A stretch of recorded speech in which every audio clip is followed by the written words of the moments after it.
Olá, hoje eu quero fazer aqui um rápido comentário a respeito do filme A Melhor Mãe do Mundo, dirigida pela diretora Anna Mui Laert. Está disponível na Netflix, a quem interessa. A gente vai acompanhar aqui a jornada da Gal, uma mulher que trabalha com reciclagem, que trabalha diariamente pelas ruas de São Paulo carregando uma carroça.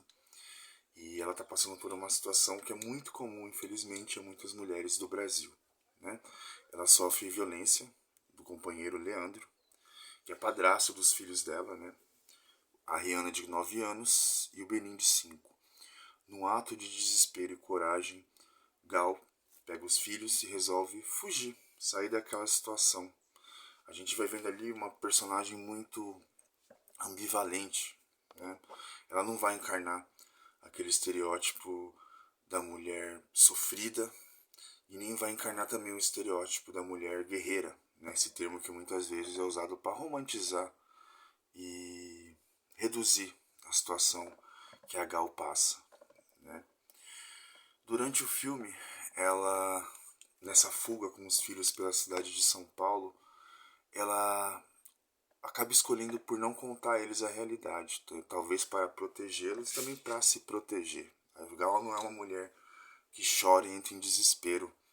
Eu vi uma entrevista da atriz Shirley Cruz, que interpreta a Gal, e o Pedro Bial, a entrevista com o Pedro Bial, inclusive.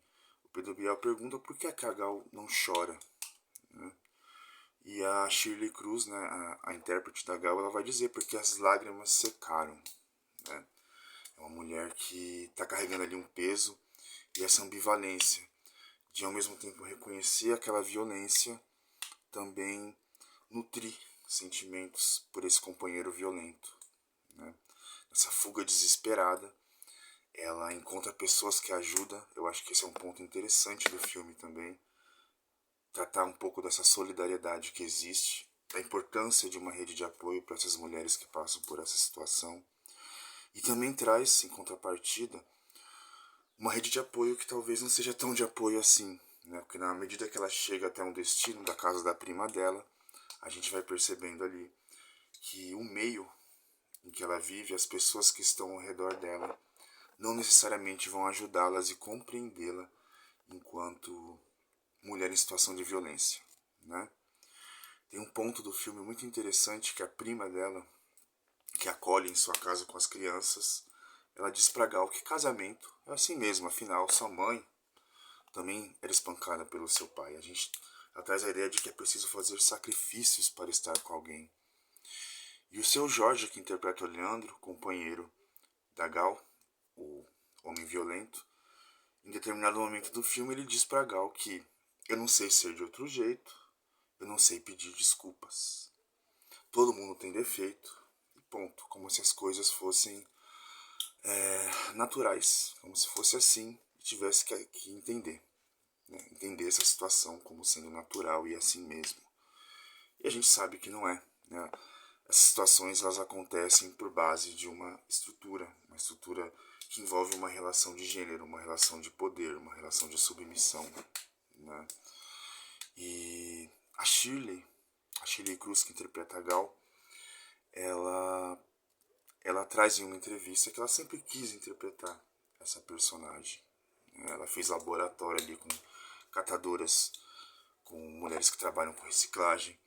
Ela se aproximou dessa realidade e ela encontrou ali muita dignidade, né? A gente também, esse filme ele traz também essa questão sobre o lixo que a gente consome e quem é que trabalha com esse lixo, né? Mais uma vez aqui citando a Shirley Cruz, a atriz, ela diz que os catadores e as catadoras, eles não são necessariamente invisíveis na sociedade, porque se fosse invisível, não despertaria o nojo, a repulsa que a sociedade em geral tem por essas pessoas.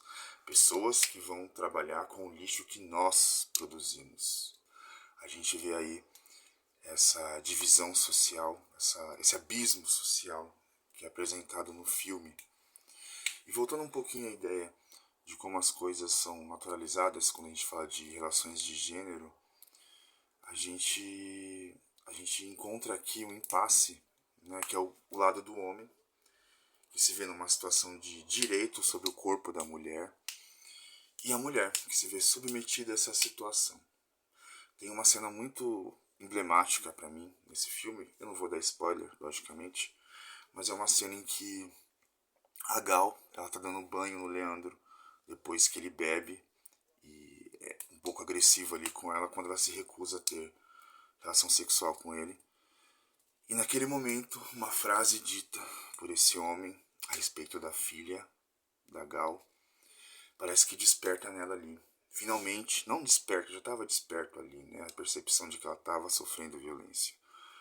Mas é a cereja do bolo para ela falar, não, eu não vou mais aturar isso, eu não vou mais aceitar isso, né? A Ana Mui Laerte, a diretora do filme, ela tem um currículo aí muito interessante. Eu sou muito fã dessa mulher. Ela tem filmes como Durval Discos, que é excelente, um dos melhores filmes nacionais que eu já vi. Que Horas Ela Volta, é um grande clássico.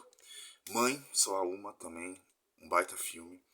E a Ana, ela trabalha muito com os afetos. Ela traz na sua cinematografia, na sua forma de produzir histórias, um elemento essencial que são os afetos. Não de forma melosa e melodramática, mas de forma limpa, vamos dizer assim. Não sei se é a palavra ideal, mas é isso. De forma realística. A Gal, ela, como eu disse, ela não vai encarnar aquela mulher sofrida, mas também não vai encarnar aquela mulher guerreira. Ela é humana, ao mesmo tempo que ela foge dessa situação, ela também tem desejo sexual por esse homem. Ela tem o que se chama no senso comum, muito banalizada essa palavra, ela tem essa dependência emocional desse homem. A gente vê uma mulher que vai se diferenciando ao longo da trama, né? Quando ela tá com o Leandro, ela se apaga. A gente vê uma mulher anulada. E a gente tem informação aí de que a mãe dela passou pela mesma situação com o pai, uma situação de violência. Então a gente vê essa coisa se perpetuando de geração para geração, até a Gal dar um basta e se tornar, nas palavras da Rihanna, a filha dela, a melhor mãe do mundo. Bom colocar aqui também que não é uma romantização do lugar de mãe, do papel de mãe. Pelo contrário, é uma mãe que também é mulher, é uma mãe que também é humana. Eu poderia ainda dizer muitas coisas sobre esse filme. Eu estou falando aqui muito numa associação livre, um pouco atrapalhado, porque é um filme que me pegou bastante, porque traz esses temas sensíveis de forma muito sensata e honesta. Então vale muito a pena conferir esse filme aí. Mais uma obra muito interessante da Ana Mui Laerte.